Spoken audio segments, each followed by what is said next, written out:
हाँ, तो कुछ बातों का जवाब आपको ये याद रखने पड़ेंगे। आपसे कह सकता है कि क्या ऐसा पॉसिबल है कि एक्सेलरेशन लग रहा है पर स्पीड ही 0 है?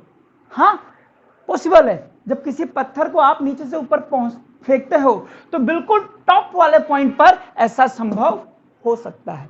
एक बात, अगर किसी पत्थर को ऊपर जाने में 5 सेकंड लगाए तो नीचे आने में भी कितना लगेगा? 5 सेकंड। ओके, समझना, 50 से फेंका था मैंने, तो 50 से 40, 40 से 30, 30 से 20, 20 से 10, 10 से 0 हुआ। लेकिन अगर मैं इसको 40 से फेंकता तो कितने सेकंड में ऊपर पहुंच जाता? 4 सेकंड। और वापस नीचे कितने सेकंड में आता? 4 टोटल मिला के क्वेश्चन आता है, एक पत्थर को 60 मीटर पर सेकंड से ऊपर फेंका है, कितने सेकंड बाद आपके हाथ में आ जाएगा? 12 सेकंड में। तो ये कुछ ऐसे क्वेश्चन है जिनका आंसर आप पहले ही निकाल लोगे, बाद में हम इसको करते रहेंगे, उसमें जोड़ बाकी गुणा भाग करते रहेंगे। ओके, तो आप पहले इसको बना लीजिए, देखते हैं, जिससे हो गया वो भी देखे, जिससे नहीं हुआ वो भी देखे। कहता है अ बॉल इज जेंटली ड्रॉप्ड, जब इसने ड्रॉप करा है यानी कि इसकी इनिशियल स्पीड क्या आ गई होगी? 0। अब इसने यहां से एक बॉल को ड्रॉप कर दिया, अब ये बॉल जा रही है नीचे। फिर क्या कहता है? और वेलोसिटी इंक्रीज होने की रेट, यानी कि ग्रेविटेशनल एक्सीलरेशन दे दिया 10 मीटर पर सेकंड स्क्वायर। देखो यूनिट देखो, 10 मीटर पर सेकंड स्क्वायर, मीटर पर सेकंड स्क्वायर में हम एक्सीलरेशन को ही काउंट करते हैं ना, तो ये ग्रेविटी दी हुई है। कहता है किस स्पीड से ये ग्राउंड से टकराएगा? चक।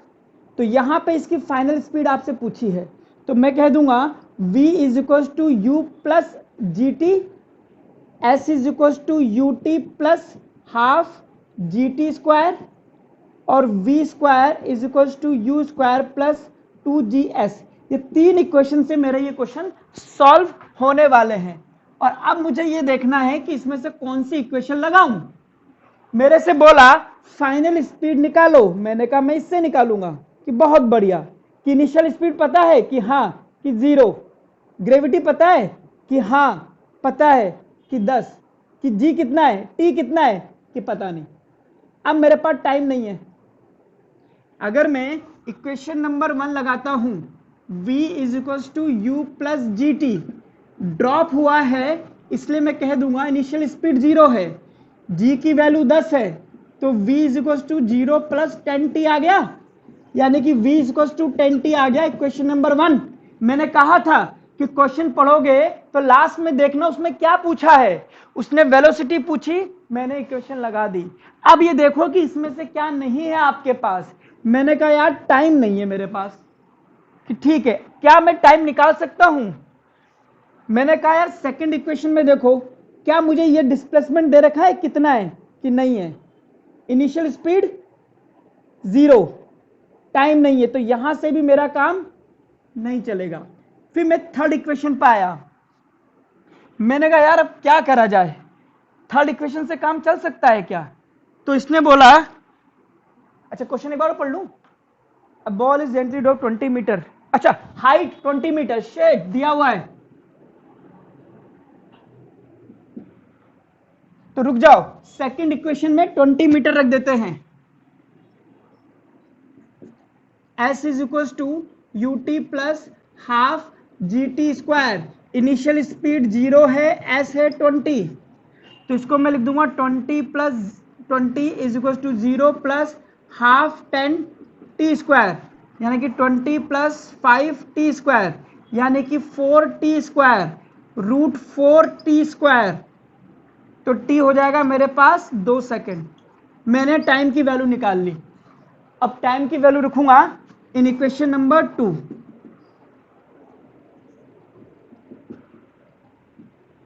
तो मेरे पास v हो जाएगा 10 इंटू 2 दैट इज 20 मीटर पर सेकेंड। ये मेरे पास पहला आंसर आ गया कि ये 20 मीटर पर सेकेंड की स्पीड से टकराएगा। और कितने टाइम बाद टकराएगा? 2 सेकंड बाद। तो मेरे पास दूसरा आंसर भी आ गया। लिख लीजिए क्वेश्चन लिखिए।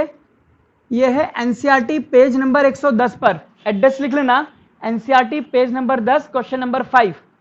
क्वेश्चन लिखिए, ट्राई कीजिए। इजी है क्वेश्चन। आप एक चीज याद नहीं रखी आपने जो मैंने आपको पढ़ाई थी। ये कहता है, क्वेश्चन पढ़ के देखिए कि एक पत्थर को आपने नीचे से ऊपर फेंका है 5 मीटर पर सेकंड से, और कहता है एक्सेलरेशन नीचे की तरफ है, यानी कि नीचे की तरफ, यानी कि ये क्या हो गया? रिटार्डेशन। बोला एक्सेलरेशन है, बट वेलोसिटी के अपोजिट डायरेक्शन में है, इसलिए इसकी स्पीड को कम करेगा, जिसकी वैल्यू 10 मीटर पर सेकंड स्क्वायर है। कहता है बताइए ये कब अपनी मैक्सिमम हाइट पर चला जाएगा। सोचो, जब ये मैक्सिमम हाइट पर चला जाएगा उस वक्त इसकी स्पीड कितनी होगी? 0। बस बस बस, क्वेश्चन खत्म हो गया।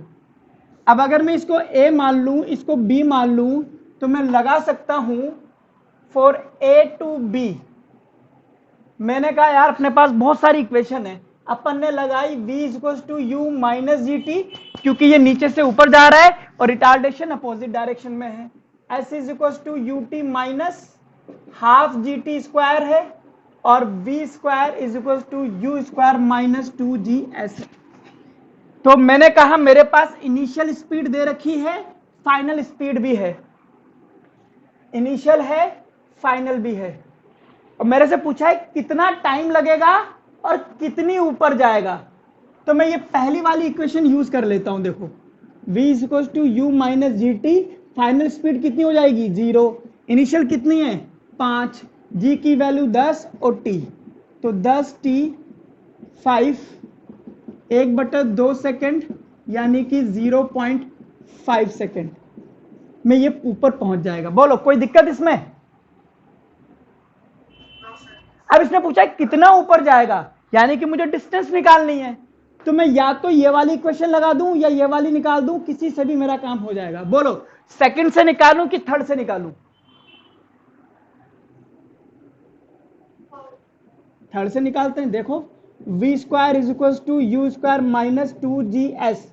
फाइनल स्पीड कितनी हो जाएगी इसकी? 0। इनिशियल स्पीड 5 माइनस 2gS, ये इधर हो जाएगा तो प्लस हो जाएगा, 20s इज इक्वल टू 25, तो s हो गया 25/20, 5/4, यानी कि कितना हो गया? 4 1.25 मीटर जाएगा।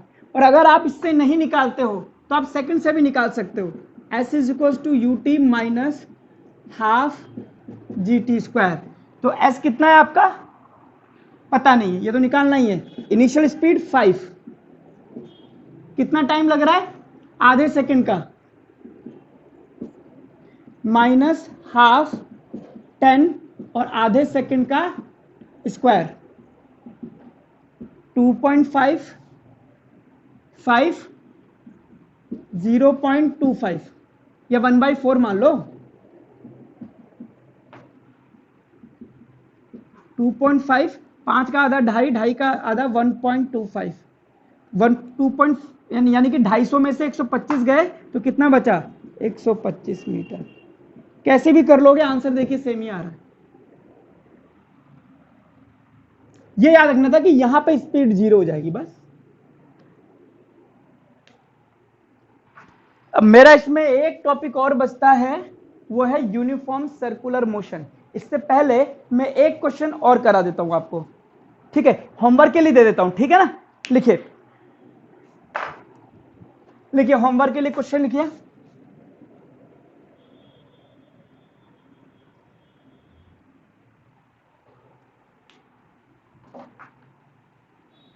If a stone is thrown, if a stone is thrown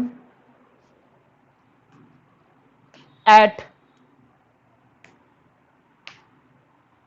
60 meter per second, thrown at 60 meter per second vertically upward.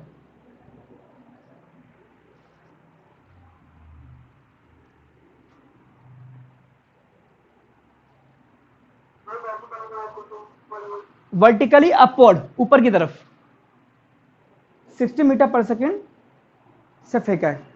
आगे लिखिए number 1, find the maximum height,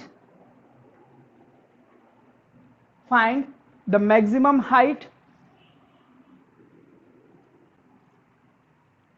number 2, total time to reach the maximum height, time to reach the maximum height, वही total time to reach the maximum height.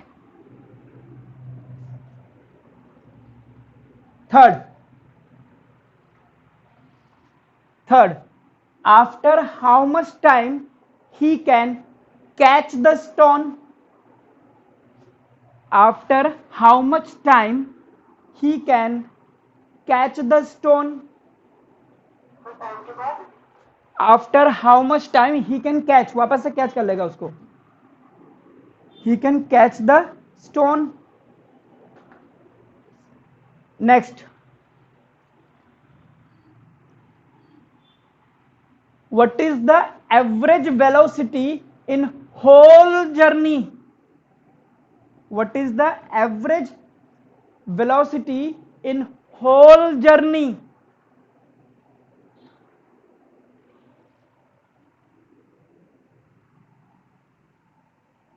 Next, what is the average distance, what is the average speed, what is the average speed in whole journey। उसने फेंका है और हाथ में फिर से catch कर लिया है। एवरेज वेलोसिटी, एवरेज डिस्टेंस, ऊपर जाने में टाइम, मैक्सिमम हाइट, नीचे आने में, सब निकालना है। ठीक है, average velocity, speed, speed last वाला, what is the average speed in whole journey.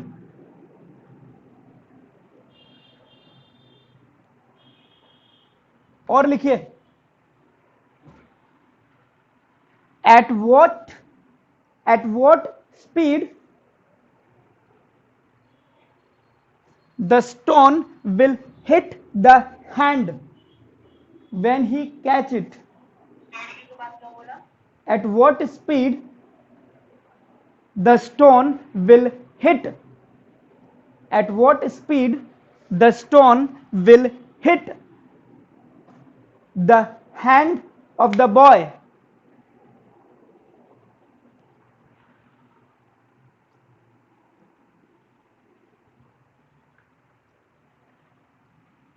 ठीक है, एक बार इसको भी ट्राई कीजिए और एनसीईआरटी के क्वेश्चंस को आप ट्राई कीजिए, जो नहीं हो रहा उसको मार्क कीजिए, वो भी हम कराएंगे।